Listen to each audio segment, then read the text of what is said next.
Hey everyone, it's your boy, finally doing my review of Danganronpa V3, and it's been long awaited. I don't know why it took me so long, maybe because I just didn't feel like doing it. But yeah, this is going to be the review where I just talk about the game in general, my experiences with it, some things I liked, some things I disliked. You know, no scripts. That's the big parts because it feels like a podcast. Because writing a script would take too long, and then when I'm saying it, I'm gonna be like, oh, you know what? Actually, I want to say this part, and just it'll take too much longer than it should have took. But now that I'm doing it, just hope it goes well. I don't have any like I don't have like a script. I just have things I should talk about, and then I'll just explain it to the best of my ability. So, yeah, that's it. I don't have an intro. So, yeah, I'll probably go through all 6 chapters, explain how my feelings were with it. Mainly the trials, 'cause that's the big part of Danganronpa. But, yeah, that's it. So, enough talking. Let's just jump right into the review and explain why Danganronpa V3 is a beautiful lie.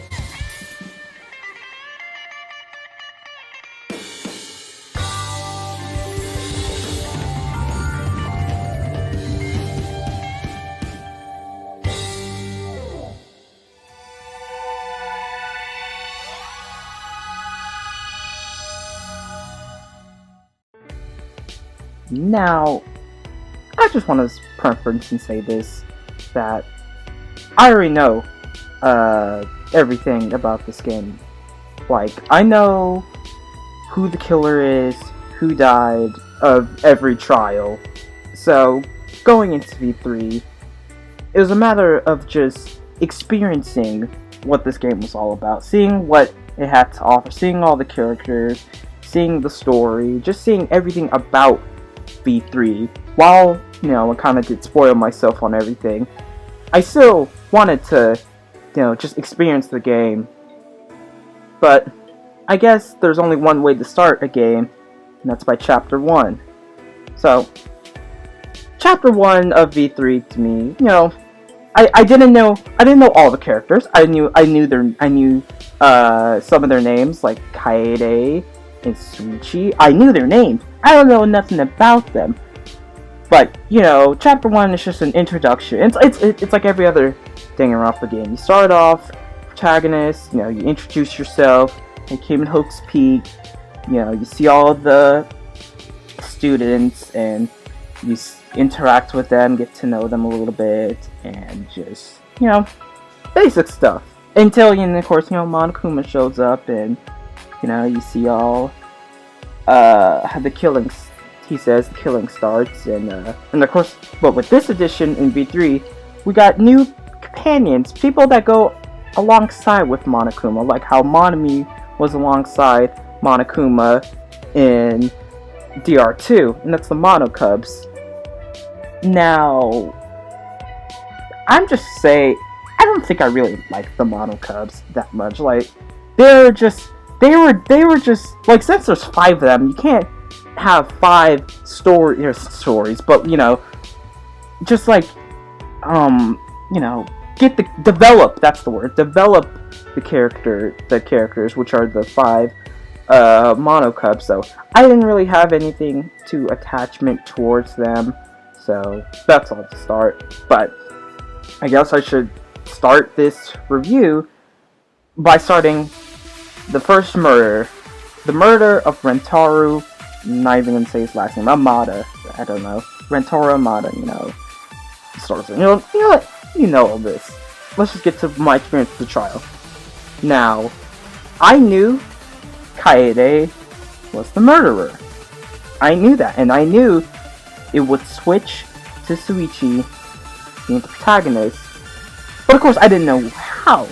So, first start of the few trial starts as normal. Arguing with the other characters in this game about, about the case, the evidence, going through everything. And it gets to the point, about an hour in or so, where they just can't find out, like, who could have killed them. Like, they know the murder weapon was a shot put ball dropped on the dome of Rantaro's face when he was going to the secret lab, and the motive of this murder was, was kill someone before the time limit expired, before everyone died. So, Kaede, the murderer, killed Rantaro because she thought, because they found a place that they thought the mastermind hid at. So by setting up a trap, they could effectively end the killing game before it even started. But by the trial happening, obviously the murders continue. As the protagonist, who is Kaede, you wouldn't think that Kaede could murder someone. So, as someone that knew this, I knew Kaede was murdered. I just don't know how they murdered Rantaro. So by, going through the trial, saying, that's wrong, all that stuff, it just fell dawn on me. It's just like, man, it was like all this evidence, like, who could it be? Like, who could the murderer be? Well, I knew the murderer was Kaede all this time, but going through it. So it gets to a point where, they correct me if it's wrong, it's been a while, but, of course you can't, but the students can't figure out who it is.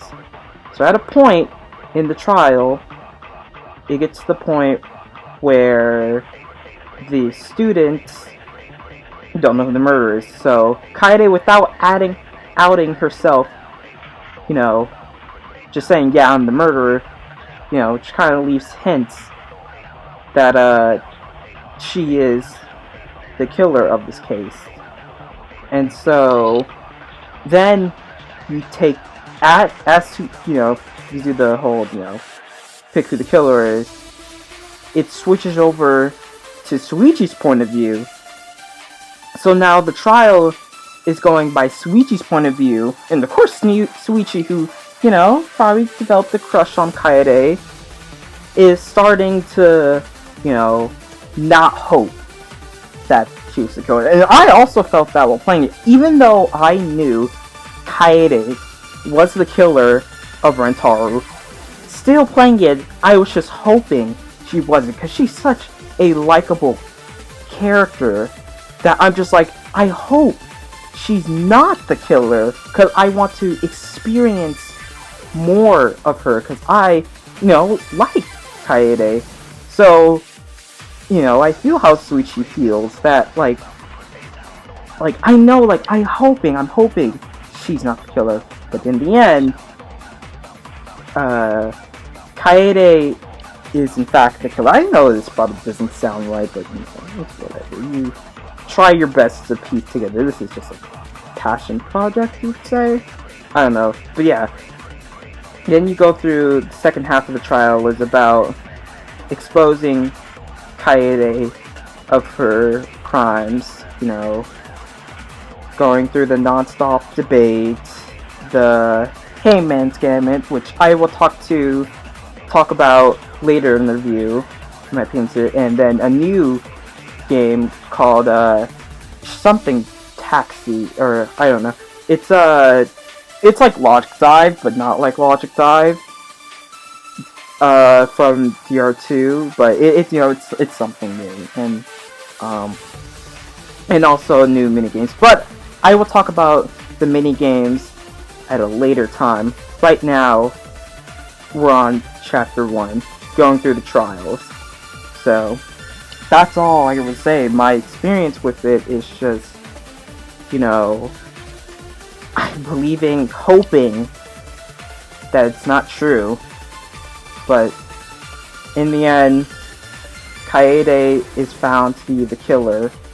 Which I sound like a broken record, but yeah, Kaede is found to be the killer. and she gets executed.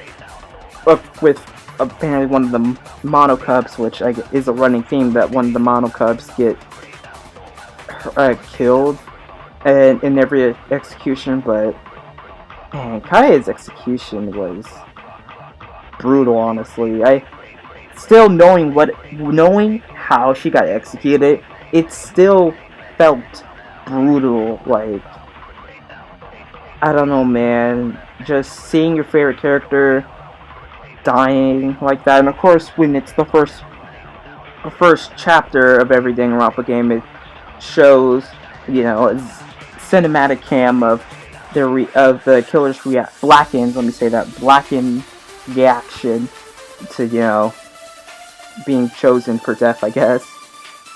And honestly, it's just cruel. I mean, that is one way.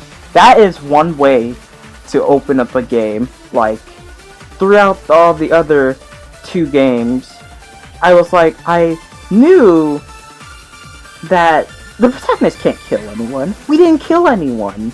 As the protagonist, we didn't kill anyone, so I know that the protagonist didn't kill someone, but just that fact alone of fooling even the player that thinks that the protagonist is safe from the killing game because they are the protagonist is just mind-blowing. Didn't even know that. Well, of course I did, but still, as a new player, that would have shook them. Like, that is a crazy way to open up a game, and maybe more games should be like it. It is one way to not hype up your players, but just get them intrigued, because they say not even the protagonist of the game is safe.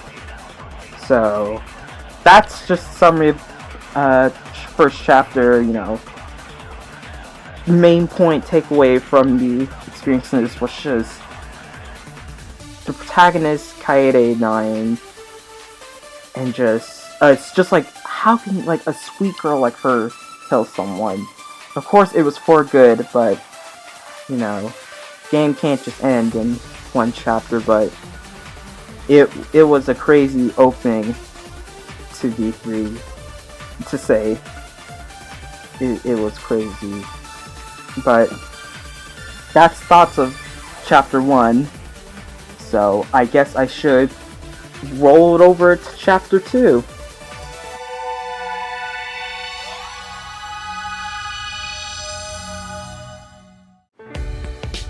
Alright, chapter 2 of Danganronpa V3, where stuff gets a little bit more interesting. The first chapter was all about introduction, so nothing happened.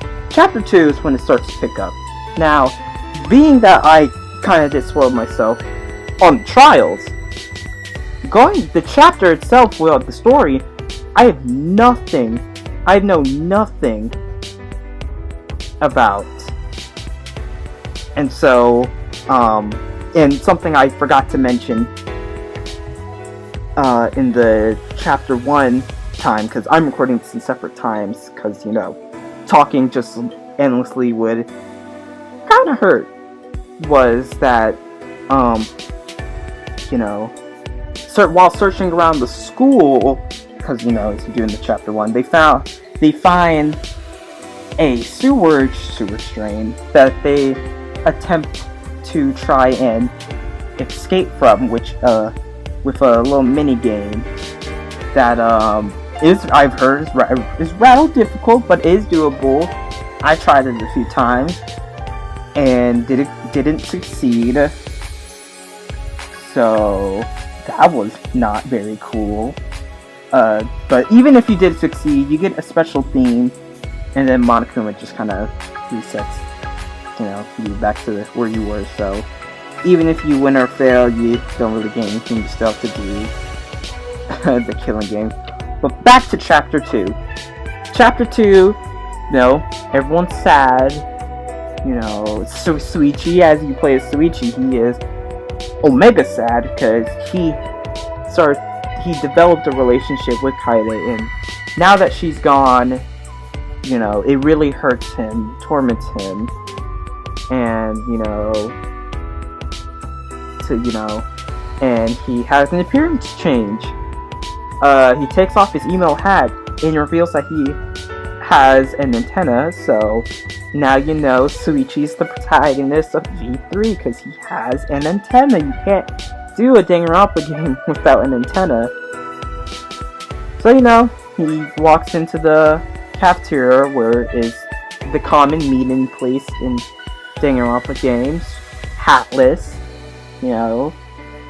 Kokichi insults him. We'll talk about Kokichi later. Everyone's just, talking, not having a good time, but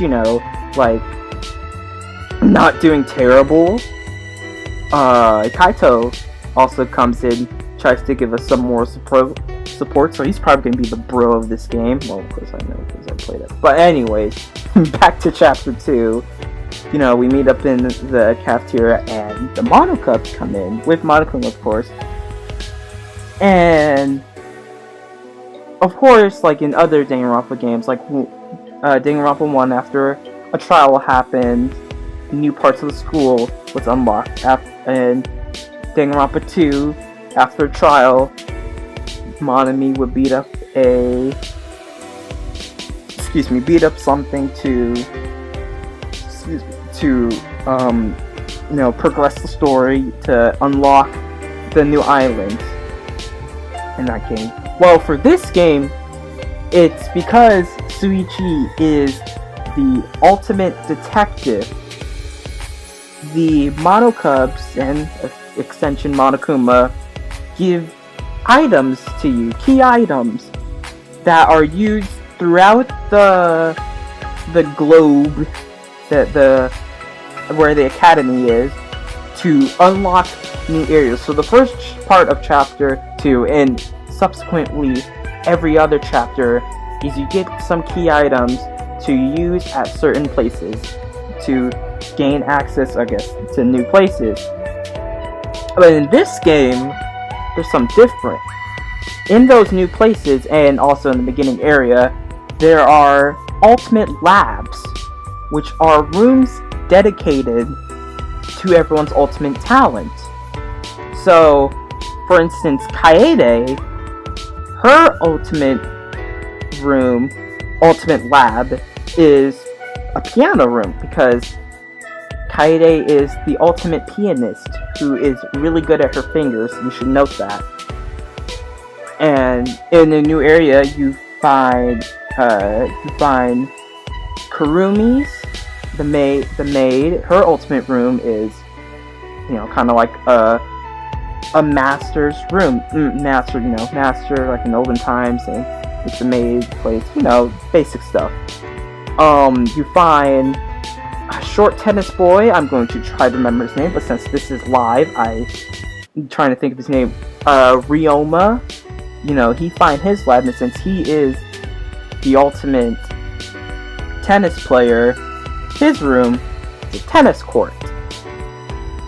You find Himiko, who is the ultimate magician, as she calls the ultimate mage, but her ultimate room is a magician magic set. Is there anyone else's room I'm forgetting? You find Maki's room, she's the ultimate caretaker, but for some reason, she doesn't want you to go in her room. So, and you wouldn't want to, anger someone, so you just let it be. You don't find out what's in her ultimate lab, and in every every free time event, she's in front of it, or I'm pretty sure throughout chapter 2, she's just in front of it to say, hey, please don't go in here, because I don't want you to. That's her definition. She doesn't want you to. So, chapter 2, just, getting used to killings are a thing, which kind of sucks. So, that's it. There's also a pool. You find a pool when you use one of the magical items, stuff like that, and so later in the I know sounds annoying, but later in the chapter,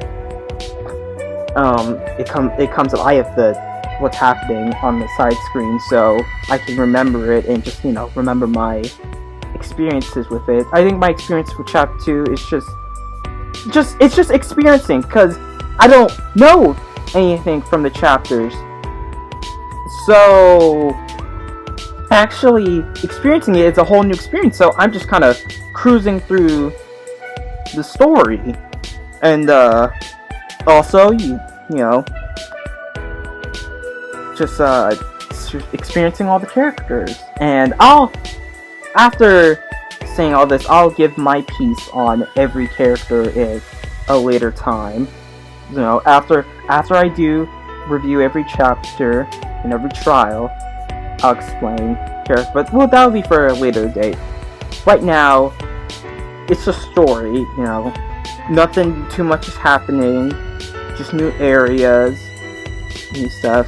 If I am forgetting something, it just wasn't something I cared about, because as I'll explain now, I am more of a gameplay person, so story doesn't really stick with me unless it's something I am fondly care about. But later in the chapter, what's her name? Something, yeah, of course, later in chapter, Angie and Himiko are going to perform a magic show. Well, mainly Himiko, because, she's the ultimate magician. Yeah, you know what I mean. If you played V3. I hope you have, because don't spoil yourself, it is an amazing game. But, so they do that. But also, Monokuma, likes killings. So in like every Danganronpa game, there's a motive. And the motive of of chapter 2 is just a simple video of people that are important in your life, that they just show up on everyone's in everyone's room by the Mono Kids. And so for Suichi, he looks at this video. It is who the most important people in your life is. But Suichi doesn't get Suichi's cub pad, which shows the video. He instead gets Kaito's pad, which is, kind of odd, but, then why wouldn't Suichi get Suichi's? So, but they all get mixed up, but they kind of just gloss over it, and, it's nothing, or at least I think they did. And so, after that, still free time events, still just free times. And then a couple of students get not captured, but get captured by Gonta, and they go into his ultimate lab where there's a lot of bugs, and the characters don't like bugs. So, that's uncomfortable, not good. I don't like that.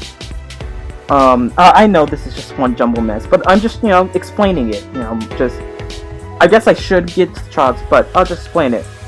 So just for myself. That happens, and at night, since Kaito's that good epic dude bro, and Suichi is my girlfriend in quotation marks, died, I'm kinda sad. Kaito, being the epic mega swag person he is, invites Suichi out at night to train with him. Because, men need to train, so, just to build up his, confidence, make him help him get past the death of his girlfriend, quotation marks. But yeah, that happens. So after that, it happens. I'll try to get better. But morning hits, and talent show, magician's thing happens with Himiko and Angie.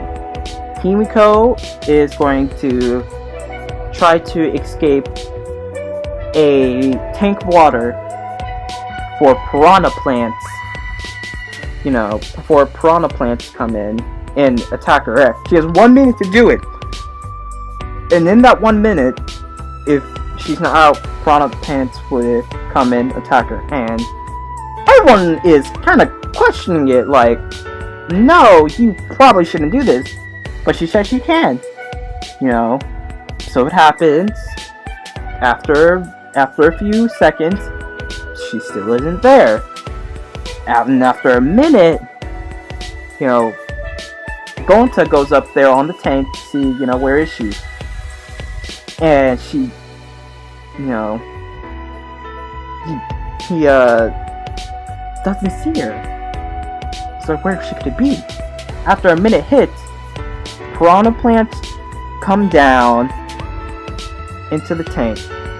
And by the way, in this, Angie covered the tank, the front of it, with a curtain, so the students couldn't see her do anything, because that's part of the trick.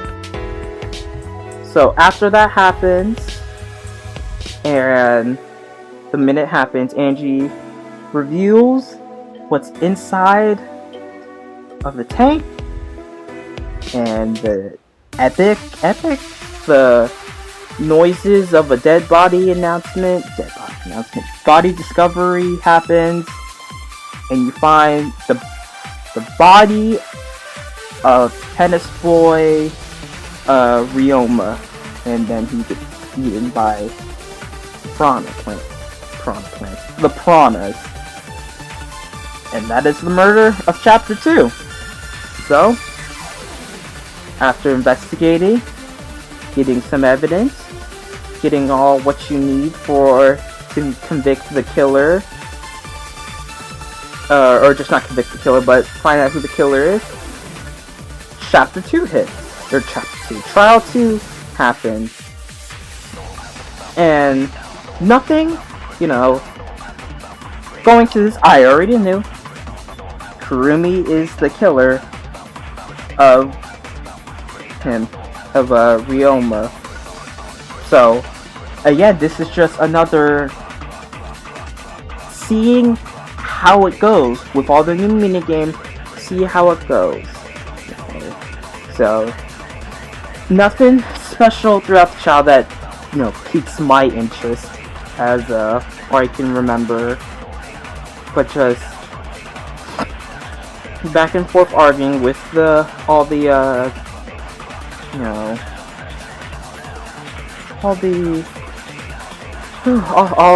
characters, man. This is just hard, but back and forth going. Of course, I gotta keep mentioning this. Just I know who the killer is, so I'm just waiting to that point where I can be, yo, you're the killer. And so everyone, just saying, and then I'm trying my best. Like it's hard. I don't know why, because it's just there's nothing in like the trial just really piques me. I don't have that attention span to remember like everything that happened, and even if I were to do this after I played V3, I probably still wouldn't remember it. And it's not the game's fault that like everything little thing in the trials are memorable, unless like the trials involve the character I like or something. The trial itself is not memorable. I'm not saying it's bad, but I'm not saying it doesn't stand out as much as it should be.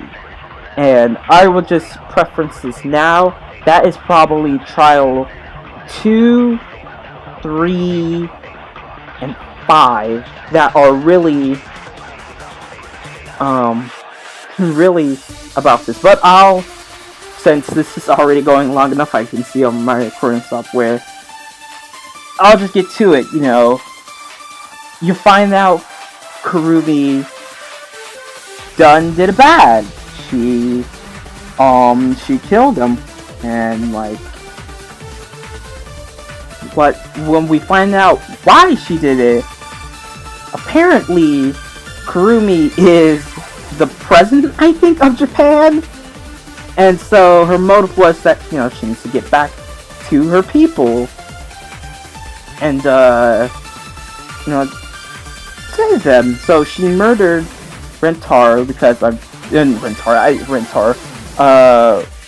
Ryoma because by the motive videos, they discussed it. Tennis Boy, I'm just gonna call him Tennis Boy. Tennis Boy bowed to the queen, and she done smacked him up.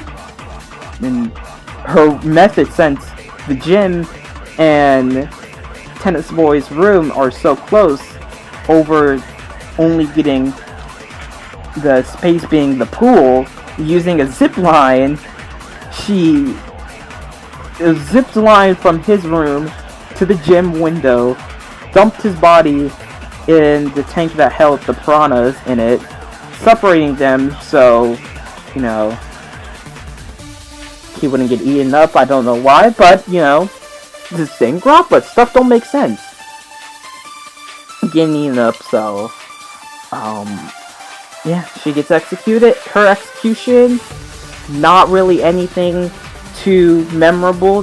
She is getting she's getting chased by people who, with signs, stuff, protesters. Monokuma fakes her out with a light. She, while climbing a pointy rope that kind of hurts her hand that she grips onto it, but she wants to do whatever she can to get back to her people. And going through all this punishment, razors cutting through her skin, and when she almost thinks she's to the top, she sees the light. It's actually just a drawing, cockroach on it signifying not right. The rope gets cut. She drops down. A Monoka is right under her, so she drops and falls on them and dies. Just like that. And, Kurumi wasn't the character I, was personally interested in. But, again, in execution, it still hurts me. It's not like I absolutely hated her. But she ends up dying, and that's trial chapter 2.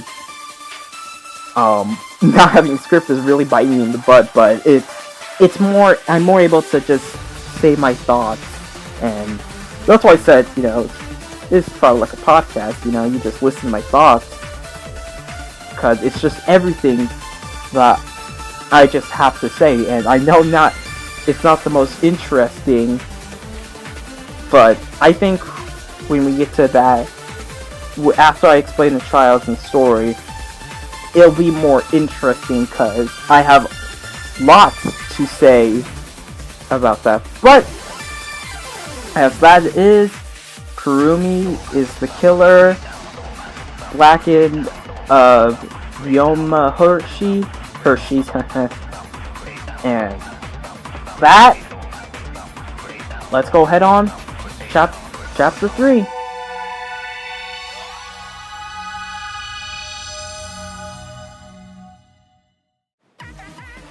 Chapter 3 of Danganronpa V3. I guess I've been stating who the killer is. The killer of V3 is Korekyo Shingugi, who killed Angie, and Tenko. Now with that out the way, let's jump into the chapter. Chapter 3 starts off again. You get some items to explore the new place and the new room you find, the new labs you find are Angie's the ultimate artist, so you know her stuff is pretty artsy, and Korekio's, by those two I think by remembering, the ultimate anthropologist. I don't know what that means. I don't feel like looking that up. He has a sword, so that's all you need to know. The place's pretty creepy. It has a really good song that I like, but that's about it. So, as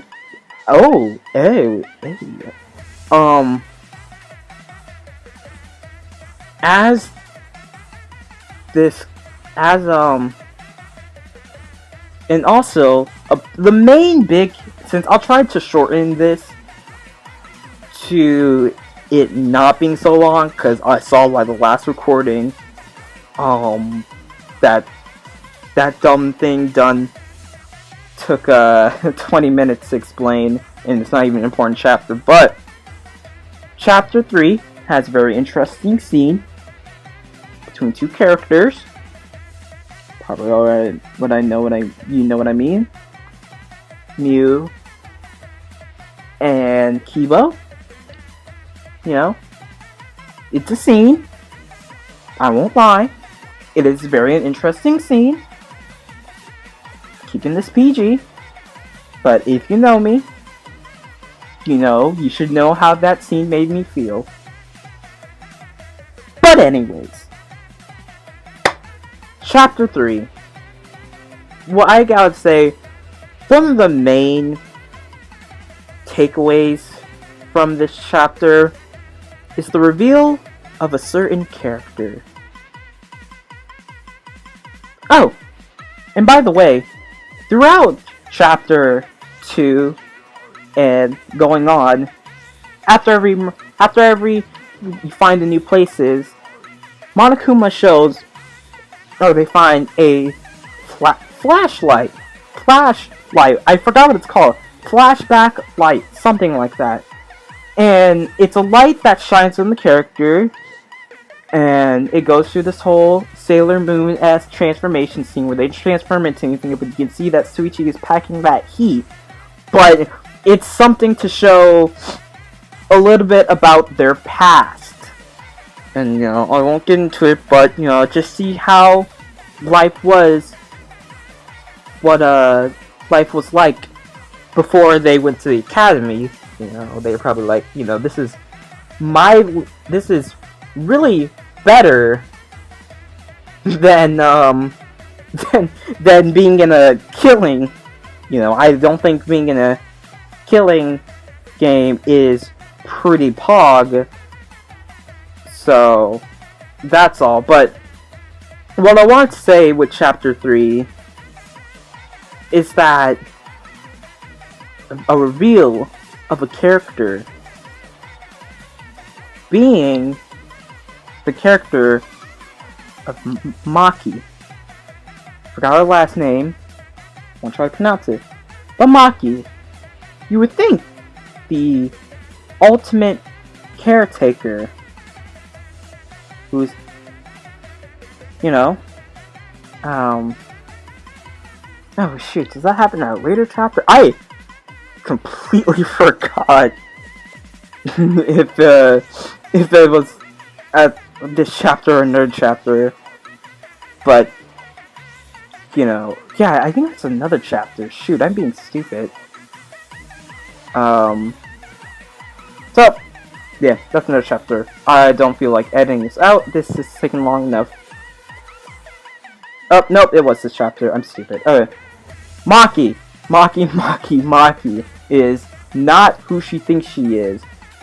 She is not the ultimate caretaker. She's in fact the ultimate assassin. And so for her, and which makes a lot of sense. I knew a scene with Maki with a gun before, but, you know, learning that she's Ultimate Assassin kind of hit me. I was like, oh, I see. And it's like, that's the reason why she didn't want us to go in her room. Because when you go in her lab, there's guns. It looks real American. Maki may be American. I don't, or she just played a little bit too more Hitman. But you find out during the story and her social links. Free time events, it's social links. But also, in this chapter, Maki joins our little gang of Suichi and Kaito of training, and being she's the ultimate assassin, she's much more physically fit. You know, where me and Kaito can barely do 50 push-ups, she's out here doing 100 and just, you know, kind of flexing on the men. So, you know, that's mainly takeaway of chapter 3. You know, learning Maki's the ultimate assassin and just seeing creepy stuff. And, you know, also in chapter 3, it was showed in chapter 2, but chapter 3 mainly, Tenko kinda has a crush. I'm gonna say probably kinda has a crush on God Lord, Himiko, you know, and she doesn't like the fact that Himiko and Angie are getting close to each other, because in chapter 3, Himiko, Angie, Samugi, Robot Boy, I just say whatever names I have for them, just think of their name, Kibo, Samugi, Kibo, Angie, and Himiko found this new organization, but something to help protect try to help protect people so a killing won't happen. But, you know, obviously this Danganronpa, that obviously doesn't do anything. But, like, shoot, I'm low-key forgetting what the motive is to this chapter. I'm not saying that, you know, it's not bad. Again, story is not really my strong suit. So if I do forget something, it's not that the game's bad, it's just I'm dumb. But yeah, while I try to think about what the motive is for chapter 3, because of course there's a motive, but, you know, thinking is really hard. So, shoot, I really forgot what the motive is for chapter 3. I'm trying to remember, but I actually forgot what the motive of chapter 3 is. Like, I can tell you why the killer did the oop bad, but I forgot, like, the motive, like the actual motive to get people killed. But let's just say, so let's just jump straight new. Tenko, you know, wanted to have a talk with Angie, cause low key, you know, she don't like what's happening. With the student council, that was their name, and just her getting so close with Himiko. So so she joins the organization, the student council, to infiltrate, to be a spy, to see what's going on. And she finds out that Himiko, Angie normally is up in her lab. So we come over there, you know, see what's up. But the door's locked. So we go, well, that's kind of annoying, because the door locks from the inside. But there, we have a we have a little gremlin. Kokichi. Hee. He pickpockets the door, and then we find dead Angie. She's dead on the ground in a room, surrounded by models of our dead classmates. Kaede with sword stabbed in it, dead on the ground. So, as this is a Danganronpa game, Spirit Searching starts playing. We investigate why this has happened, and while we're just thinking this, because when Himiko finds Angie's body, she's kind of sad, because she was close with her, and then so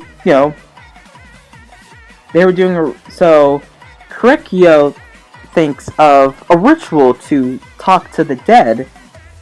Bizarre as that sounds, tries to talk to the dead, which, of course, I knew how. I knew that he killed both Tenko and Angie, but I didn't know the setup. Well, apart from the infamous seesaw meme, which I just knew a seesaw was used to kill someone, I didn't know how it was set up. So we go into this room. We perform this ritual where a person goes in the middle of the room that is surrounded by not a pentagram, but some symbols on the ground that keep reminding me of the Megaten Shin Megami Tensei logo. But Megaten. So they kneel on the ground, head on a rock, lights turned out, cage on top of them. I think it's called The Caged Child, the song we play. Himiko, Suichi, Kurikyo, and small child, what's his name? Kokichi, all sing The Caged Child. And Suichi hears a thunk noise. I was like, well, what's that?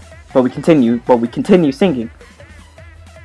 We, after that, we go, Kurikyo, as does the ritual, as he's the leader, calls out to Tenko, was like, hey, Tenko, something like that. No one get a response. He keeps calling her. So it's like, something has happened. So we go over.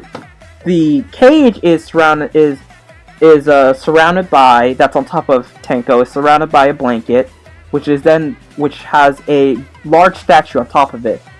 So we take the time to remove the statue, take time to remove the blanket, and then we see Tenko's body under the cage, and Angie, who kind of was friends with Tenko, uses nothing but pure strength to take off this cage, which did take many people to put on. So I don't know how she did it, even though I know motions do something.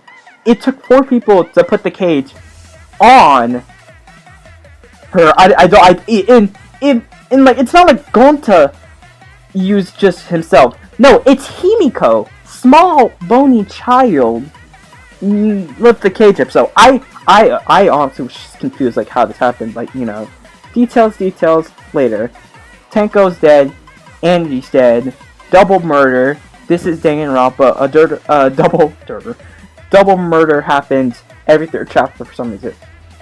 Investigation, woo, find evidence. Trial 3 hits. And, with this trial, it's pretty obvious who the killer is. Mainly for Tenko, or not Tank, but, Tenko being Kurikyo. Because, the blame first shifted to Himiko, but, Himiko puts her big pants on, big girl pants on, and is like, no, I don't think I killed them. Why would I? Why would I kill my friends? You know, the class is like, why would I kill my friends? They, you know, maybe you became friends to lure them, to kill them. It's like, no, she did. So we find out that people were thinking. Well, at first we thought, you know, Angie's murder was. They first started talking about Angie's murder, but then it's like, no, we should probably talk about Tanko's murder right now. For now. So they find out Tanko's murder being Kurekyo. I honestly just can't explain anymore, because, you know, again, not like stuff's bad, just it's not noteworthy for me to talk about, or something I can vividly remember. Unlike the next chapter, which we'll get into later. But for right now, Seesaw killed Tanko, and then, you know, kind of just killed Angie, which they thought it was Tanko, because, you know, Tanko didn't like Angie, but it was actually Kurekyo. So, we find out Kurekyo is the Blackened that done did the bad thing. Nothing noteworthy about just a trial and stuff. Although the execution, on the other hand, is, the execution and what that lead up to it was, very not so pog. Now, while he was wearing a mask, you know, COVID, but he kind of has a thing for his sister. So he was not fearing the execution, because he's like, yeah, boy, I get to see my sister. Woohoo! I'm winning! Because he just wants to see his sister. And that's kind of weird. So he gets executed. Very, very ritually, symbolically, I don't know, flew right over my head. I just go, he almost got the pee-pee chopped off. He got salt sprayed on him. Ew, you want to see your sister? Gross. Your sister's not even Kamaru. Gross. And that's the execution of, what's it called? Of, Kurekyo. Weird, creepy. I don't like him that much. That's chapter 3. Kurekyo is the Blackened killer of both Tanko and Angie. And, that explained, let's get on to the 30-minute segment of chapter 4.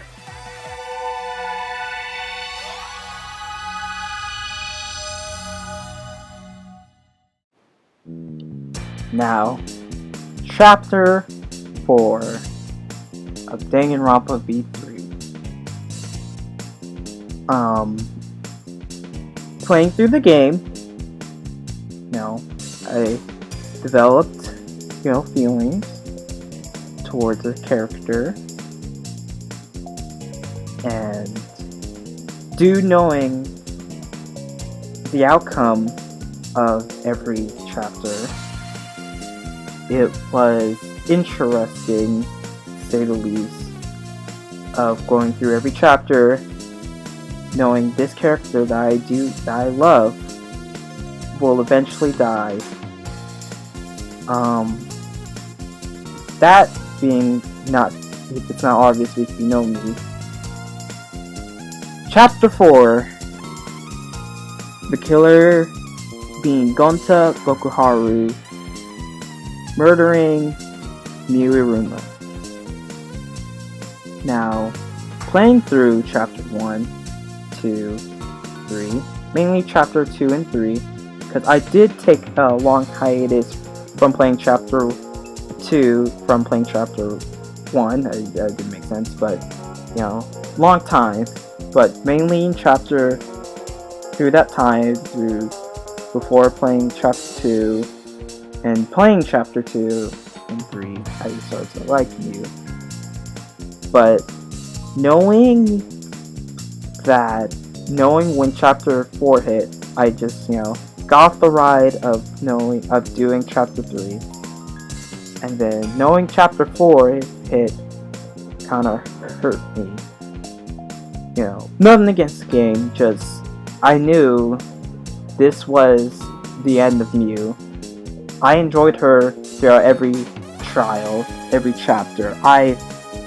Not like other people, I enjoyed her. I liked the time.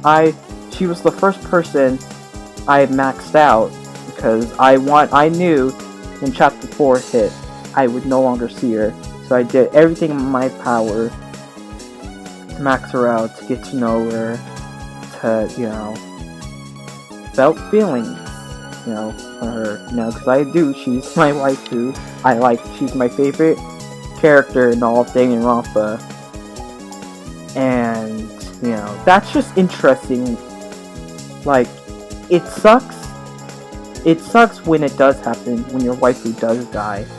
But I believe it sucks even more knowing when they are going to die. You never know when it's going to happen, but knowing it's happened, that dread I experienced from chapter 1 through 4, it's just, every time I thought of it, it's like, I only have a little bit more time to spend time with her. So, let's get in the story. Chapter 4, most memorable thing is Mew, is finding out new rooms. I trying to remember what all the new rooms were, all the ultimate rooms were, but mainly I just gotta talk about just Mew. Like, this chapter is just, wouldn't be cliche, it's very important to me, because it's not, but I just knew with this chapter gonna hit, I knew I would feel sorrow when it happened. Of course, when it did happen, when, mainly Mew finds out of a world where killings don't happen, where it's a peaceful world, a virtual world, you may say. So all the remaining students going to this virtual world, with their headset on, their VR headset on, and just ready to just, it's cute, it's chibi, like, you can see all the chibi characters, it looks so cute. And then so you're just exploring this, because maybe there will be something to explain their past memories that they've forgotten. So, they're searching. And then,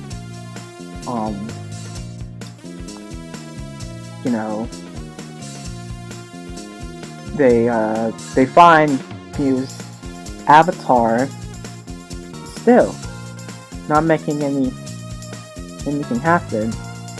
And also Kaito's missing.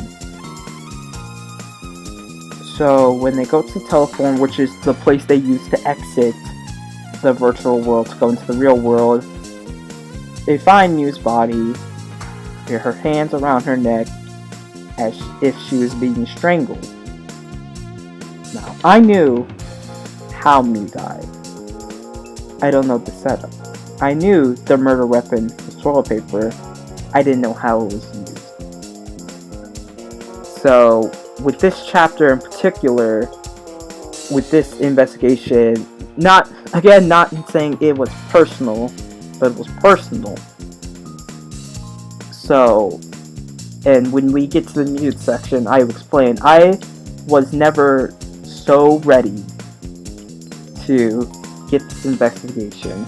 Even though I knew who the killer was, I knew that Kokichi, I hate him, but we'll get to that next time. But I just felt empowered to investigate this, putting the spare searching all the way up and just jamming, because I wanted to find the murderer of my waifu, Mew. So, that was chapter 4 for me, just while investigating, just knowing, I know he did this. But when playing V3, knowing this, it was still, how did it happen? What was the setup? And then so trial 4 hits. And going through the trial, I learned out that Mew was actually trying to kill Kokichi. I'm using that time to say Kokichi because I love that TikTok. She's actually trying to kill Kokichi because she used admin controls. And I knew somewhat about this trial in particular with toilet paper and how it used video game logics like loading zones and stuff to find it. So I find this trial in particular, or this murder in particular, just very interesting because it's like a video game being meta and like using video game logic, which we'll explain later. But you know, her plan was to kill Kokichi because you know he's a threat, but Kokichi, wonderful person he is, knew Mew was trying to kill him, so he ordered his henchman, which was Gonta. You know, they were pretty close, but you know, I would just say that Gonta was just a guy being manipulated, and like I had no opinion on Gonta, but I did enjoy him. I liked, you know, him being on screen.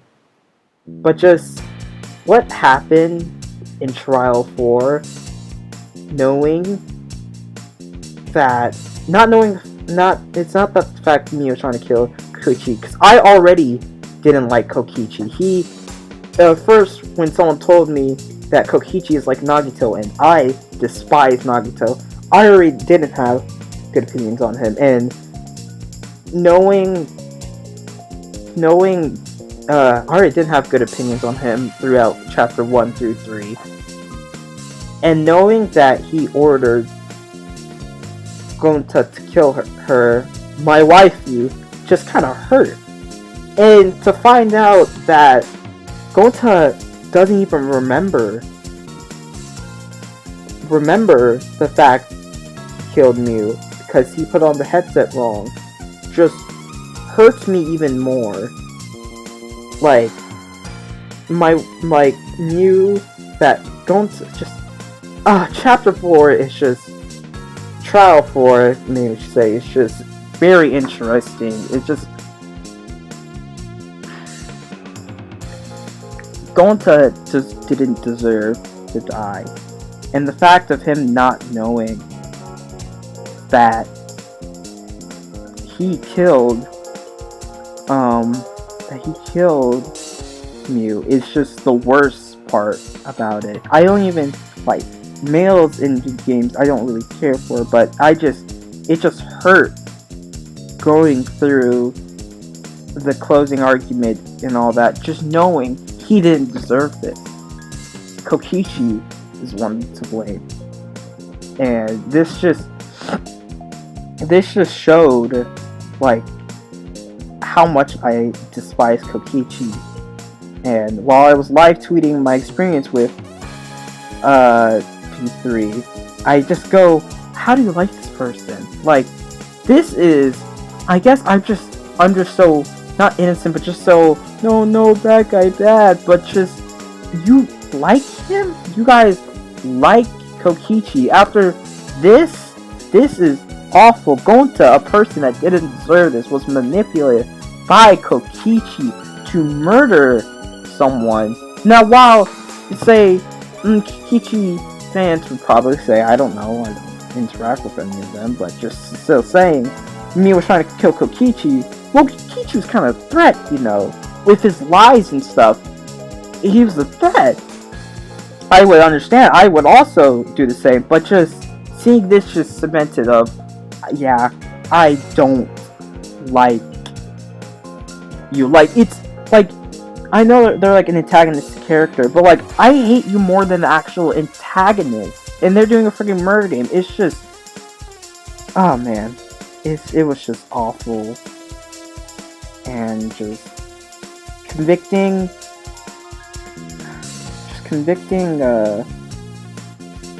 Gonta as killer just hurt, cause he didn't deserve it. It's all Kokichi's fault. He didn't deserve being murdered, and it just sucks he didn't even know he did murder someone. So, it's surprising how short this is, but it's just mainly that part I want to talk about. It's Kokichi, I don't know what to say. It hurts me that Gonta killed Mew, doesn't even remember it. So, but that's the summary of chapter 4. To best of my ability, I probably should have did more research, but like I wanted to get this video out. So, yeah, chapter 4. The killer was Gonta, and the victim was Mew. Now, where the story gets interesting is chapter 5.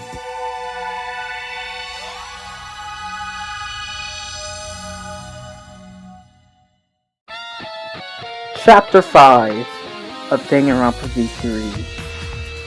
It's when I say the story gets intense.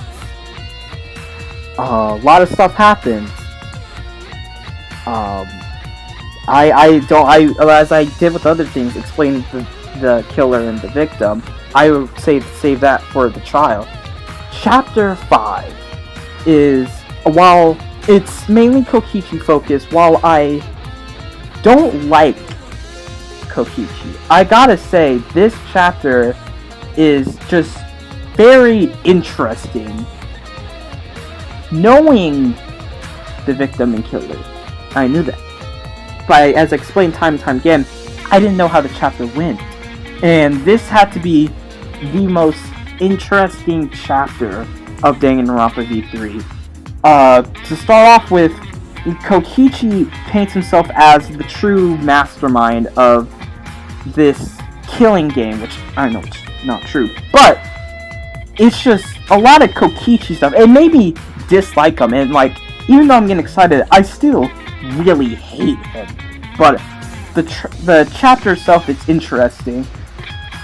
You know, there's clues hidden all around of like, starting with chapter 1, going to find a a rock with just horse egg on it. You know, they didn't know what it was, but every subsequent trial, the words more letters get spelled out until the start of chapter 5, which spells out the words, "This world is mine, Kokichi Oma." And so Kokichi basically just runs this whole show. Not running kill game. His motive was to end the killing game, but he did a very poor job because it still happened. Well, of course you wouldn't know because he was dead, but you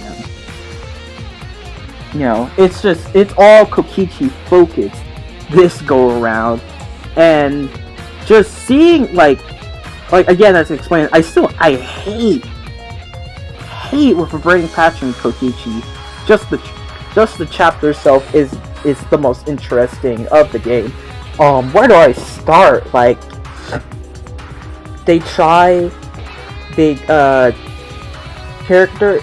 Kokichi, as trying to end the killing game, he pre-chapter 5 asked Mew, Mew is the ultimate inventor, so Mew's inventions were kind of all over the whole joint, starting chapter 1 and chapter 4, and now, beginning chapter 5, she makes weapons to disable electronics, and so using those electronic weapons with an electronic hammer and a grenade, use that to try to clear the Death Road game, which was the game at the beginning of chapter 1 that Kaede and the group tried to beat to see if there was an escape and failed. Now, using it, which the canonical ending is that ending of the first one is like they fail and they never progress, but if you do use it, it's like an Easter egg if you do use it in an intended way, but this one you're intended to use it, and while disabling all the electronics and traps that Monokuma set up actually get to the end, there's like, woohoo, we can finally escape. And they open this vault door to see the outside world, and it's completely in shambles. They're all mortified. They thought this was their way to escape.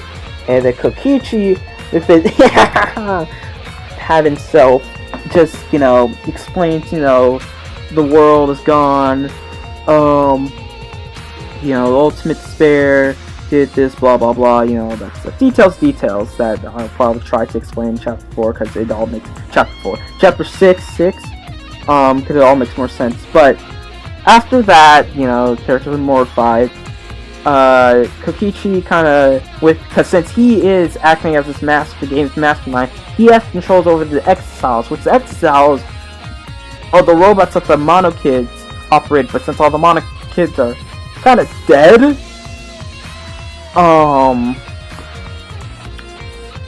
and I forgot to mention, going to his execution, where the final 2 Mono Kids were dead, where, Gonta gets shot up with, bees, and then a big wasp thing stabs him right in the gut. He dies, nothing too special, it still just hurts.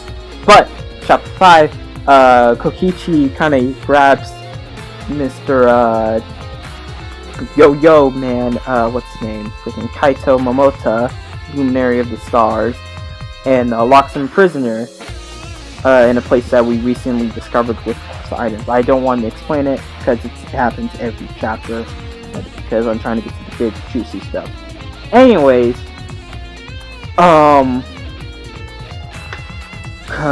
Kokichi ruling over as this game's mastermind, not having control over Monokuma. Monokuma's kind of just been out of it. It's kind of broken. It's been out of it. So, while doing all this, he tried to find a way to save Mr. Kaito from Kokichi's grasp. And so, just stuff like that. It's really hard to explain. I really probably should just get the script, but it's better because I even still wouldn't remember all the details. And this chapter it sucks because I actually found this chapter interesting, but it's mainly just I should mainly be explaining child. So when we actually do go into the place where we thought something took place, we finally got into a room where Kaito was being held, and we see not a dead body, but a whole heaping lot of blood under a machine that kind of pressed down, press down, I forgot what it's called. And we see the sleeve of Kaito. And so we're like, well, Kaito's obviously a victim. But where's Kokichi? It was like, Kokichi nowhere to be found. So what happened? Investigation stuff. This, since it is chapter 5, Hope Searching starts playing. I've heard Hope Searching before, I played V3, and man, did it hit. It is a phenomenal song. Maybe one of my favorite investigation themes in all of Danganronpa. It's really good.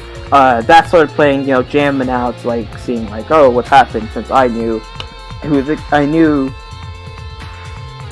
who the victim was. In this one, I knew who the victim was. Or, not the victim, who the killer was, and I guess the victim, but I didn't know how. And with this one, even, new players, of course, wouldn't know. Because you're thinking, well, Kaito's gotta be the victim, and Kokichi's obviously the killer. But where's Kokichi? And something interesting about this trial is that, we're like, hey, if Kaito's dead, Kokichi's gotta be killer. Kokichi, show yourself. An Exalt comes with Kokichi's voice. but also Kaito's voice. So the gang is like, well, who is it? They thought it's just Kokichi using a voice modification in the exile to replicate Kaito's voice. And, you know, being Kokichi, he's lying, being misleading, not, you know, saying anything to help us. So, and Maki is mad because, you know, Maki was kind of developing feelings for Kaito. You know, he's a lovable idiot. And so, you know, she is like, you know, kind of mad. And it's the excuse, the Suichi, what's his name? The short gremlin boy, Kokichi, gives is that if he wasn't in the exile, Maki probably would have straight up killed him on right there, so he's in exile for protection. But, it's revealed by Maki that she had a confrontation with Kaito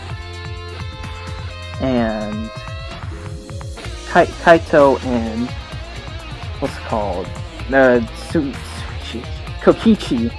And she brought an arrow because, you know, she's an assassin. She was about to go and kill Kokichi herself, but wanted some information first.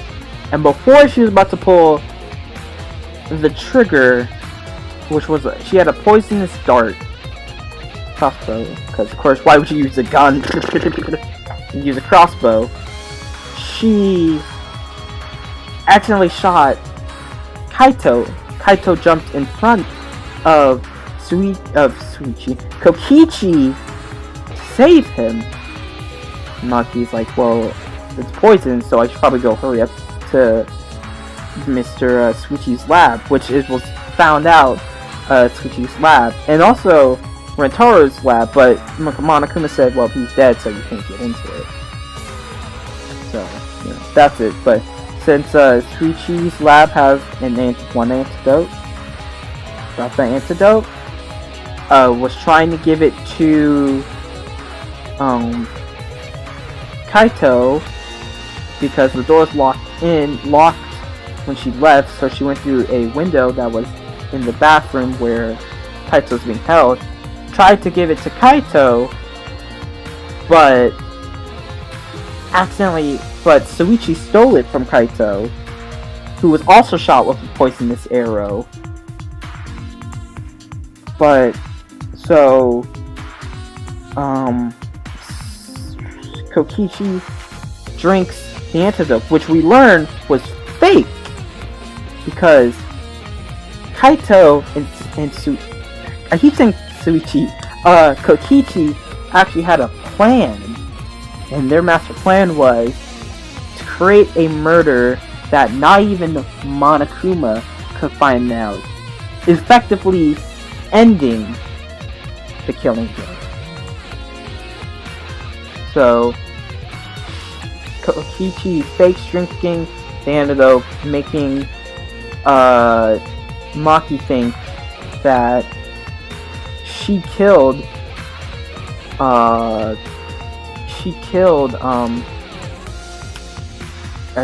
Kaito, but was actually not true.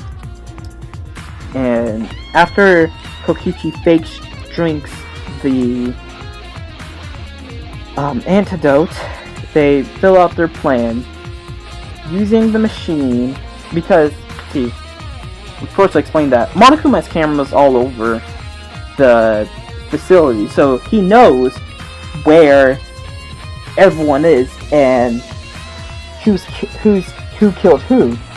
But this time, using stun grenades, which stun and turn off, disable any electronics, they disable the cameras and fulfill their plan of making the murder that not even Monokuma could find out. So, using evidence, using a camera, Kokichi and with Kaito being under the little machine, they filmed a camera angle of Kokichi lowering lowering the top of the pounder, lowering the machine to crush Kaito, but stopping it when Kaito's face is obscured, and when Kaito's obscured, and then they swap places, and Kaito finishes the plan, crushing Kokichi. That's all told, by Kaito himself, which means, and so the person in the exosol is actually Kaito, which means, since Kaito is still alive and did kill Kokichi, he is deemed the Blackened, which means Kaito killed Kokichi, he's the Blackened, and so he has to be executed. And that kind of sucks, because I like Kaito. He was a interesting character, he's Dubra. I was starting to like him with the fact that he's hanging out with Suichi and just being an overall good guy. So I know it's probably all confusing, but Kaito is executed, but the thing is, Kaito has been dealing with some problems. Not the poison, he's been thought, but some illness that I personally just can't remember that made him cough up blood, which was killing him. So during the execution, his execution was like the first execution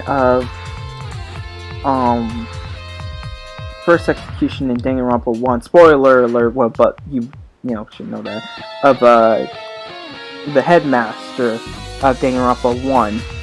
It was similar to that, but instead of actually killing Kaito, Kaito's illness thing killed Kaito. Well, you could say he kind of killed herself.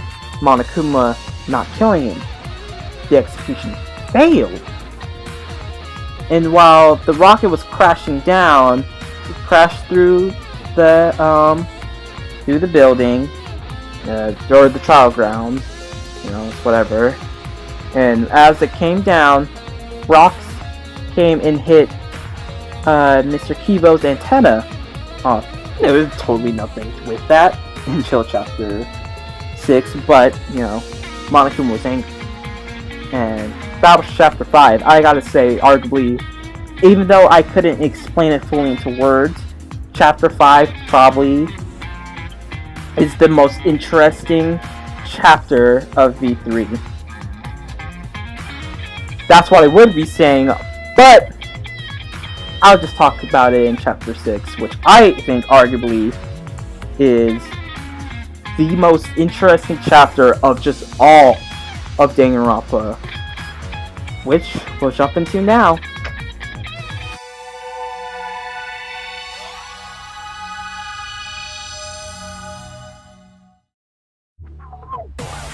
Oh, buddy.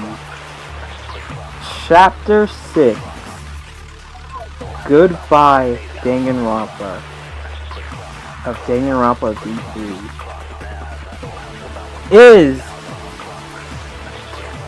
Is the reason why I wanted to make this video. I wanted to talk about this chapter. But first off, let's explain the actual chapter side of chapter 6. After Kaito's self-destruct Kaito's execution. You know, how I said that Mr. Kibo losing his antenna wasn't important. No, it was. He goes sicko mode on the entire. Like, I don't know what that antenna was telling him. His inner voices. My man's went sicko mode. He's a robot. He started going boom, boom, boom, boom, to the entire academy. The entire academy is literally falling apart because he's going sicko mode on the entire, just the entire academy. And so there's no motive this time. It's just down to just Suichi, Maki, Himiko, I was about to say Kasumi, Samugi, and Kibo. While Kibo is going sicko mode. Yeah, anyways, yeah, you know what I mean. As he's going sicko mode, Suichi, being the ultimate detective himself, has some questions. And it's just interested. So, Chapter 6 wastes no time. Chapter 6 is just investigation. And within that investigation is the story. Which is also, so with this investigation special, you're not investigating a murder scene. You're investigating all of the academy, every nook and cranny, which is mainly just a few stuff. And it is, it's on a time limit, not time limit per se. But Kibo says you have until dawn to investigate everything you want before I explode the whole school. Which is, honestly, there's no time limit in like seconds, but every time you interact with something, the bar of what you're investigating gets closer and closer to dawn. So you have to be precise, which I actually failed once, and I go, oh, okay, so I probably shouldn't click on everything, per se. But you're just investigating everything. Main key points, you find the mastermind's room, where you find the Mother Kuma, which makes Monokumas, and all that junk. Pink strain on a shock football. You know, nothing too bad, but it is indeed evidence. You know, and for you just don't explore. Like, it's really linear, this investigation, because you get these friendship points that you get with all the characters. And also, just there's so much just in chapter 6. This is the reason why I'm making, so I'll try to explain it. To progress in each area, you need a certain amount of friendship points, which just means you just search all that area, then you talk to that character that's in that area. You get that friendship, trust points, get more backstory, get more lore. I probably won't explain. This is not it. This is my experience, which I guess review is just not the good word, but my experience with P3. So after all that, you're investigating, you know, you find evidence, and it gets Suichi thinking. And the main start basis of Trial 6 is a retrial of the first case. And after all, everyone's like, whoa, hey, what? Why is this a retrial? It's like, let me explain.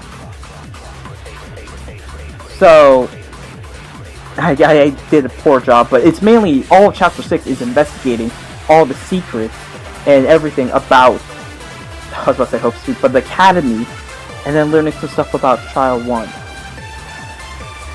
So, Trial 6 hits, and I've already explained it, Suichi thinks Kaito, he says, Kaede did not kill Rentaru,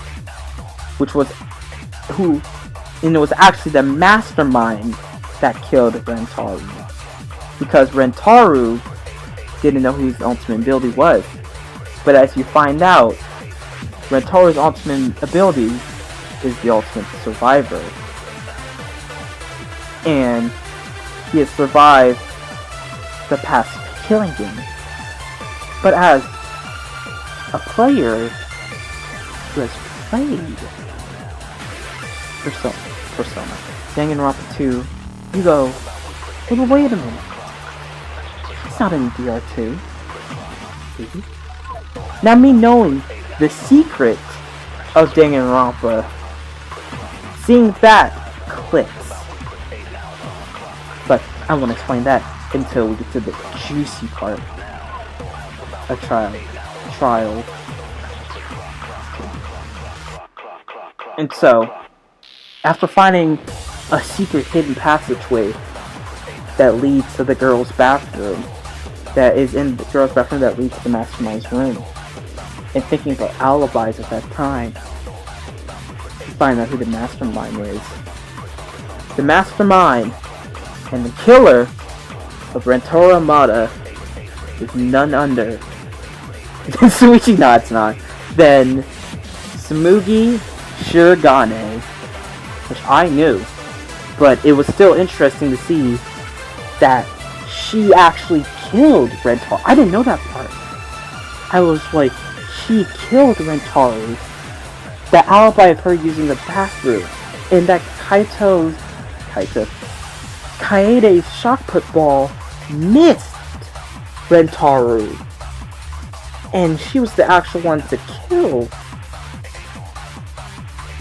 Rentaro. Smoothie, that is. And of course, I'm pretty sure that rubs every Kaede fan the wrong way. Sorry, Honeycomb. It's so funny. But I do like Kaede, so it did kind of rub me the wrong way.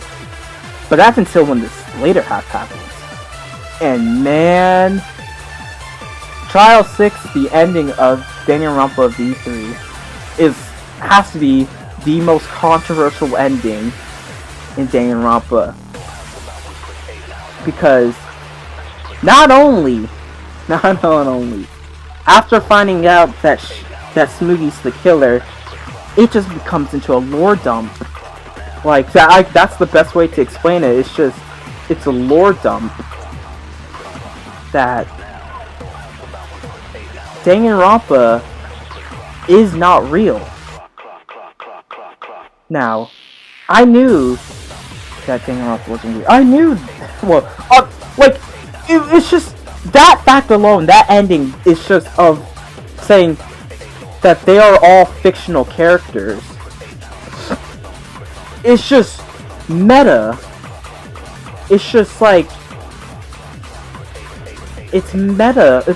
It's the most interesting part about Trial 6. It's just how meta it is. Every one of those characters are fictional characters.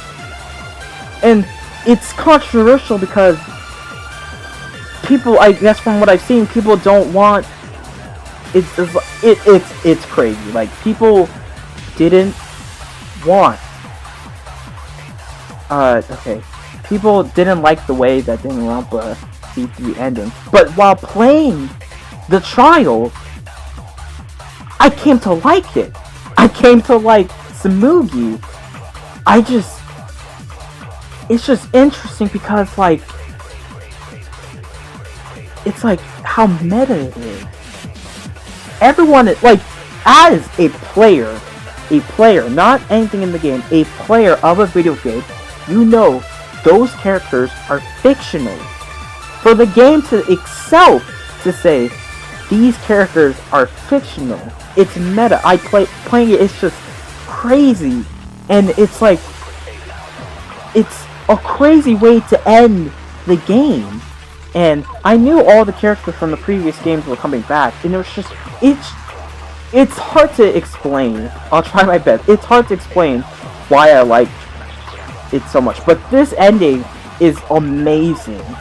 And the fact that Danganronpa fans don't like this ending makes it even more better. It's probably just that salt, but it makes it even more better, because in the trial, the Danganronpa fans, in quotation marks, of the show that is Danganronpa in V3, which is Danganronpa 53,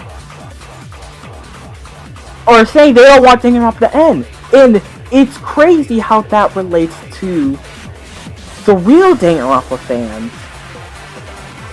It's absolutely meta. I love it. And seeing people not like it is just... I guess I understand it, but that's the best part. That what makes it so good is that real fans don't want this to end. And it makes you think. Like, it makes you, the player, think. You enjoy. Like, when you think in concept, this is a sick thing. If this happened in real life, it's sick. Trapping people in a building, forcing them to kill each other. It's sick. But you like it because it's a game. It's interesting. And those... Yeah, I'm just gonna say V3 fans in game, they like it because it's not real. Like, it's just the fact of how meta the ending is makes me love this ending. And just, I like it. I know I'm not explaining it, but just, it's mainly just Samugi being big brain and just, like, everything about Danganronpa 1, 2, Ultra Sparrows, not really mentioned, it's mainly 2, is all fake. It's not real. It's just a game. And, like, I get it, people may not like it, but you gotta commend them. Like, I love the ending. It's amazing. Like, you can't tell me you don't like what it is. It's like, it's a phenomenal ending, just how meta and just how the fans actually reacted to it. Like, it's calling you out, and it's like, I don't feel offended. I am joyed at the fact. It's just, man. But like, I'll try to explain the trial. It's just lore dump, I gotta say, which of course you're using evidence, truth bullets, but mainly a lore dump of everything. And just being, everything just being fake. It's crazy. That's all I gotta say. Like, it's I know I wanted to explain it so badly, but I just don't know how to. But when I just summarize the fact, Danganronpa is not real. Everything you knew is a lie. And like, just seeing all this happen, seeing the ending, seeing the just everything is just phenomenal. The voice acting, phenomenal. The game was just, this is just, even though I knew it was gonna happen, I knew in game that, like, the events I knew the events that was gonna happen in V3. I knew that was happening. The way it happened, the trial, it's just phenomenal, amazing. I love it. That's all I gotta say about chapter 6. It's just amazing. And that's all. But yeah, it's phenomenal. So, yeah. Well, that is the that is the main story out. Now I want to talk about the gameplay. You know, saying that's the end, but it's the talk about the gameplay of V3, which should be interesting. But yeah.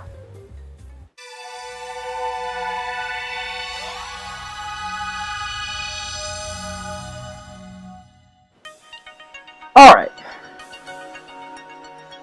The gameplay of Danganronpa V3 is similar but yet different to the previous two games. Now, let's start with the main one.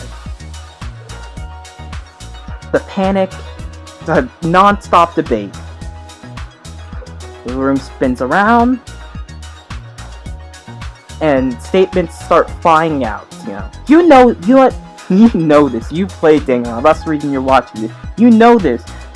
But what's a little bit different is that you don't have. Well, there's two main differences from this that are different from the previous two games. One, you don't have a rewind feature, meaning you can't take a statement someone said, a point, I don't know what it's specifically called, but the point you shoot at, you don't take that statement anymore and use it back as a different statement. Rewind is something called that. Instead, you can lie, which is explored a little bit, but it's also interesting because when you think it's I will reveal the truth, which is so you're saying you reveal the truth, but sometimes what makes you think sometimes you do have to lie to get the truth, to find the truth. It's a little bit bleak, like you have to lie to uncover the truth, which is really interesting. And also, it's not really anything big, but it does get me hype. I don't know what the actual point is, but there's called a V point. It's the first point of letter of a statement you can shoot at, and if you hit that, you get a cool extra sound and a V. That sounds really cool. I'll talk about that in a little bit. But those are the only main two features about the non-stop debate. There's also another thing called a let me think, because that one not panic talk action. I'll think about it when it comes. But yeah. But one, there's the scrimmage debate, which is where two different sides with two different arguments come in clash. And where someone says, it's like non-stop debate, but when someone says something, you don't shoot a bullet out them. You tell someone who's on your side to say a statement back at them. And of course, when I'm ending this, I'll show gameplay of this because it's really important that you see what it is. But you get to shoot a statement at it, and someone will argue back. It's like an actual argument. It's someone says this, and then you call on someone's name, and they say something back. It's like that. I like that. That's a good one. You also have another thing. It's really hard to remember what the actual names of the the stuff that happens, but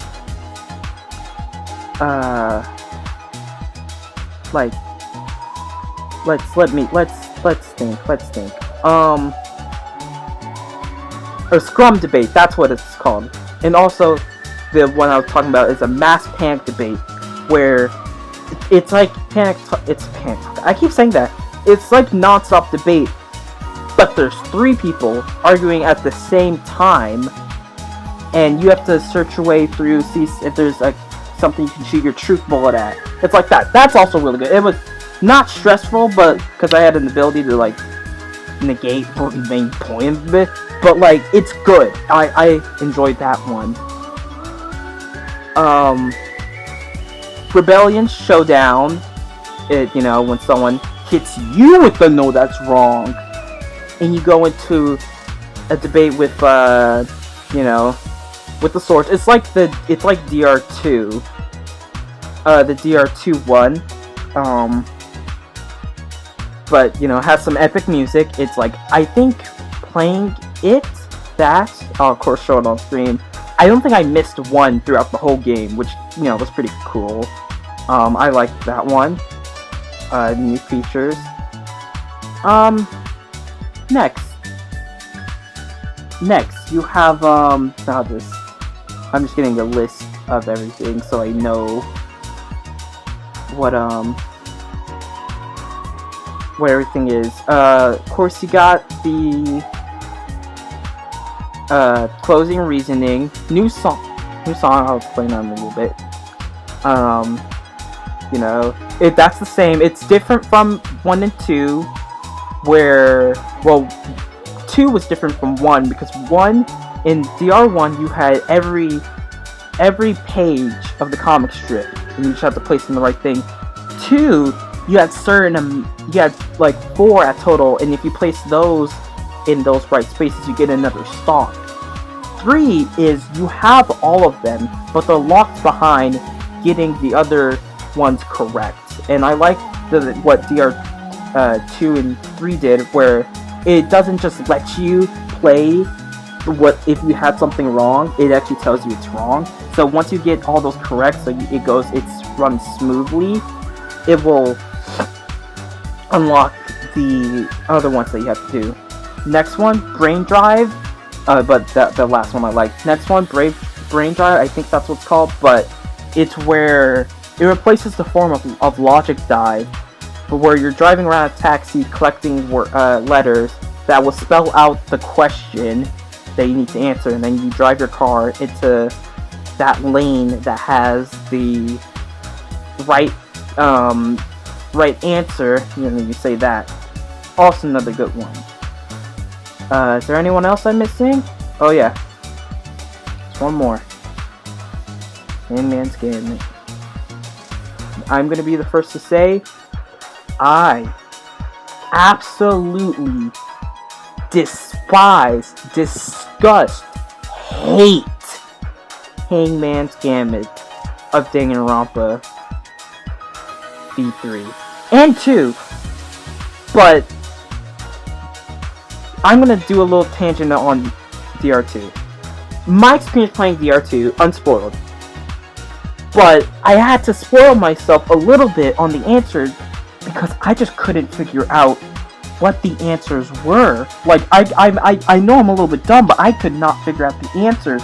Hangman's Gambit didn't help, because Hangman's Gambit in DR1, Trigger Happy Havoc, I'll say that, it gives you some of the letters in it, and then you just have to figure out the rest. DR2, it didn't give you any of the letters for the answer. So I had to look that up because I didn't know I had no clue what the answers were. And usually if I didn't know how to spell something, I know what the word is, I just don't know how to spell it. So I would say it in the microphone so the word spells out, and then I would do that. Never spoil myself for DR1 and Trigger Happy Havoc and somewhat DR3. But for 2, I had to look up the answers on many of the trials that weren't Logic Dive, because Logic Dive is pretty simple, but DR2 was just a hard game. I'm not explaining that. It's my least favorite Danganronpa game, even though I still like it. My least favorite Danganronpa game. But let's go to V3. V3 has the same thing of DR2, where it doesn't give you any of the letters. Just Hangman's Gambit in it is just awful. I hate it. Like, I didn't, and for this one, I didn't want to look up what the answers were because I knew I could figure out the answers for the other mini games. So I just like, when the letters show up, it's different. Of course, I'll show it. When the letters show up, I just clicked random things because I didn't know what it was, and I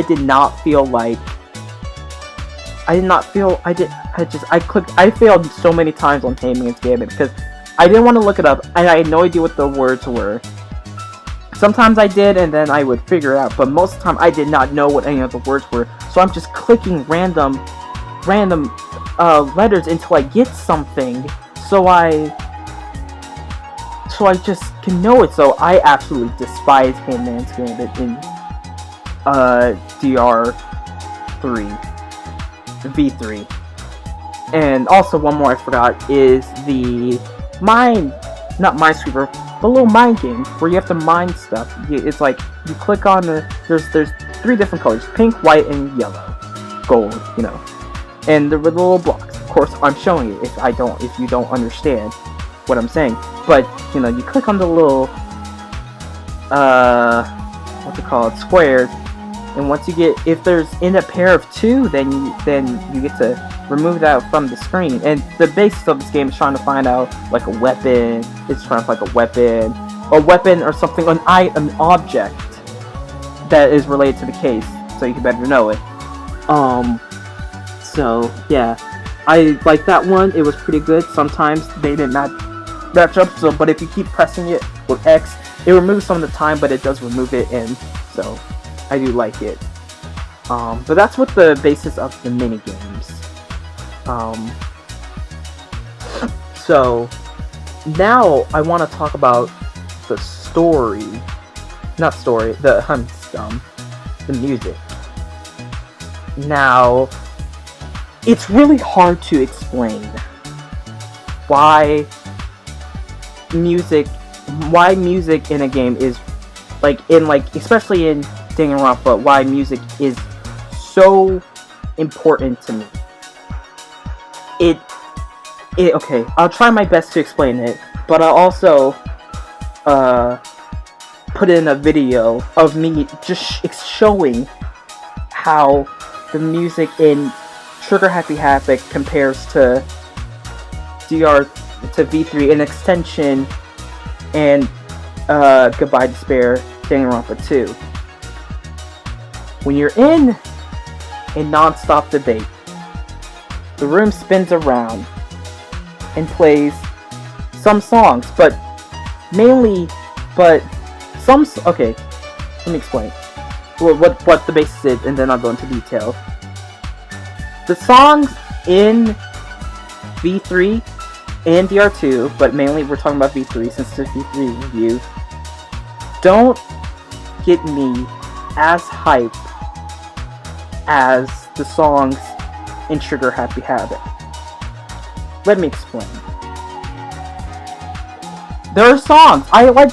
It's mainly just songs I like that, like, going through the whole game, I will probably develop a song I like with how long that game Danganronpa is. It's just a song I don't like, and I wouldn't add to my personal playlist. Now, this is all subjective,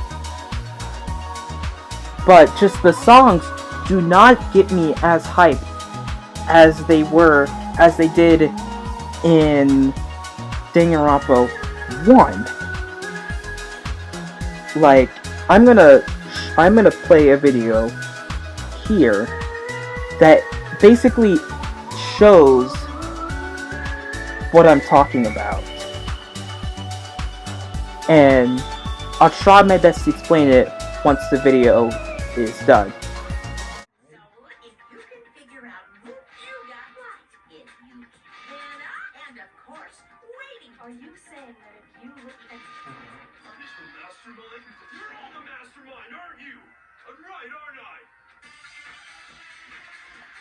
Hey.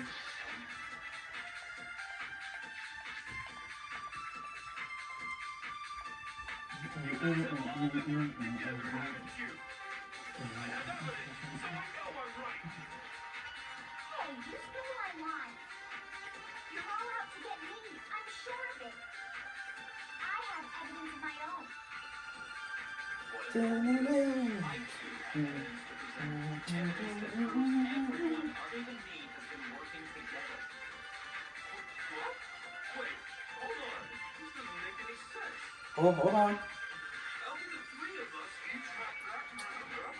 Bow! No, that's wrong. It's not just you three. I have evidence too. What? Here comes the banger. The evidence you're all referring to is this group photo, right?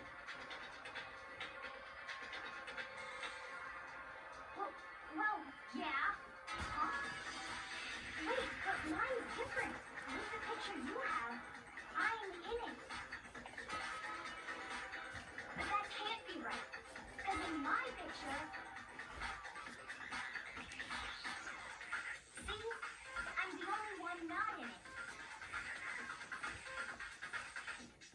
Hero, you have a picture too, right? Let's see it. Okay, but be careful with it. It's pretty important evidence.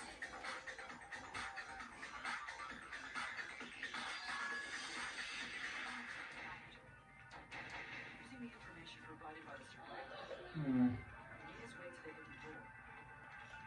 You exposed the identity of the master. Or you can achieve the goal. Hmm.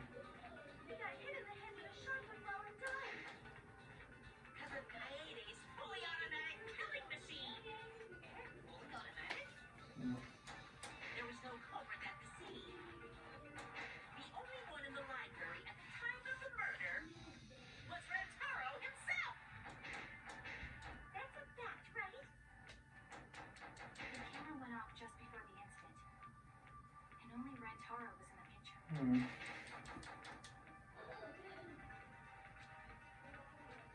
Rantaro went to the library. Just before Monokuma's time limit expired.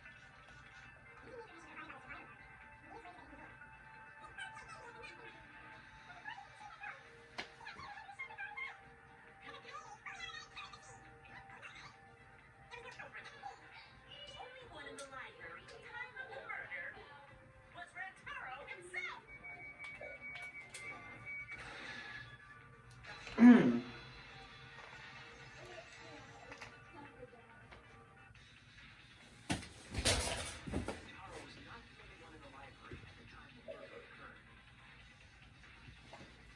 Yeah, it's V3. It's just this song's just it's just boring.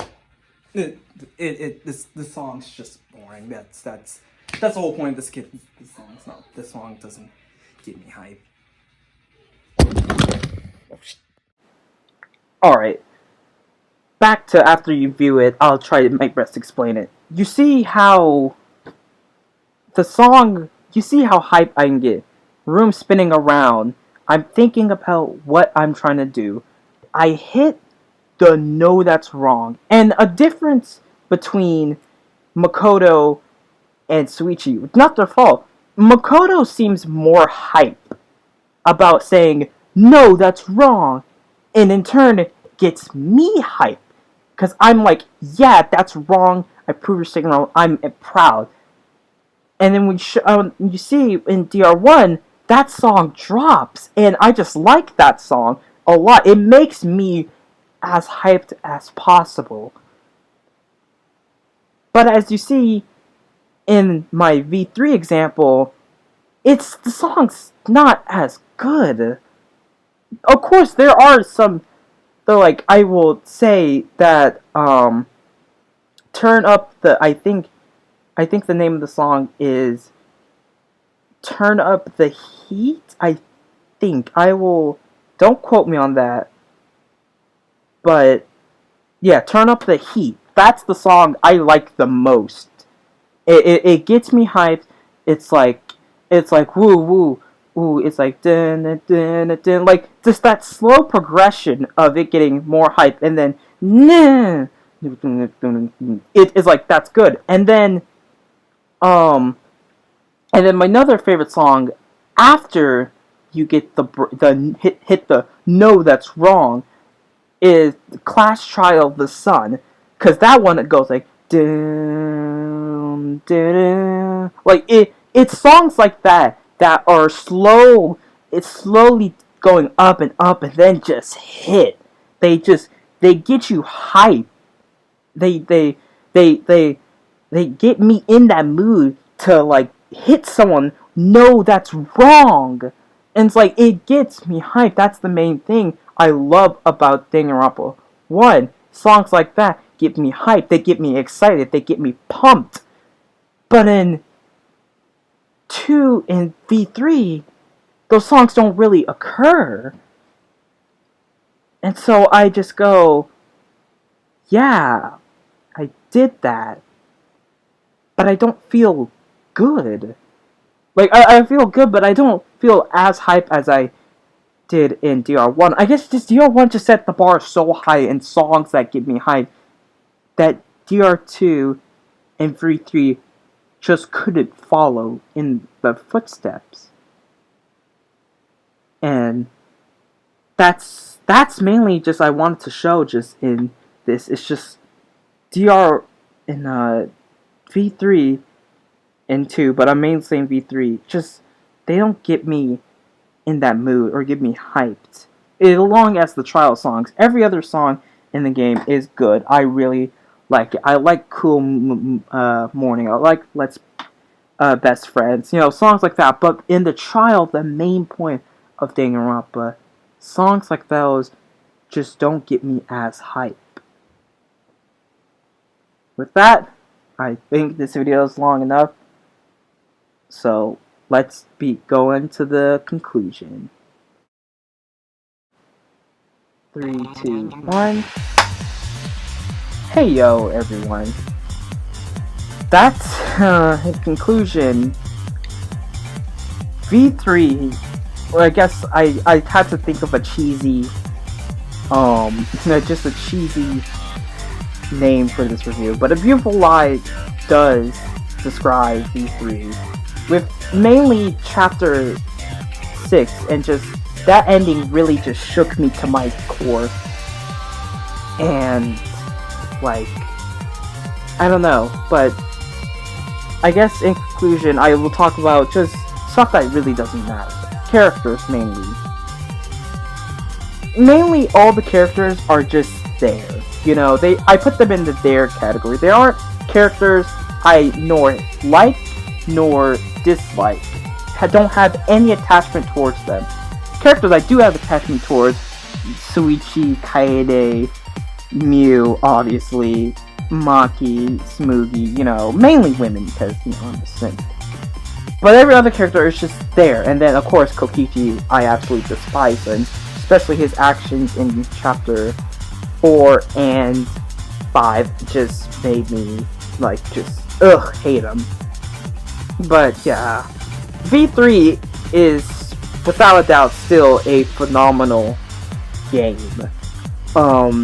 It is my 53rd best Danganronpa game now.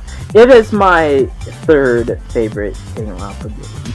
I do still love Danganronpa as a franchise and just love everything about it, but V3 is just it does so much right, but just some of the little things just make it not being a 10 out of 10 experience. But with that in mind, I rate V3 a 8 out of 10. Oh man, I gotta add a little humor since this is just me talking out my butt about everything, but I love V3. I love all of Danganronpa, and I wish to see more of it, but with how V3 ended, we probably won't, but still, I still love it. But that's about it. Sorry this video is unscripted and not knowing. If you actually made it this far, you deserve a medal, because I probably didn't go over this you know, whatever, but like, you know, still thanks for watching. V3 is I don't know how to end it. Make sure you hit subscribe if you want to. I don't know. Make sure you hit subscribe. Is probably won't get like 2 views, but like hit subscribe if you want more epic banger content from your local simp. But all I gotta say is, Smoogie did nothing wrong. You motherfucker! If you're not gonna use that dick of yours now, then when, huh?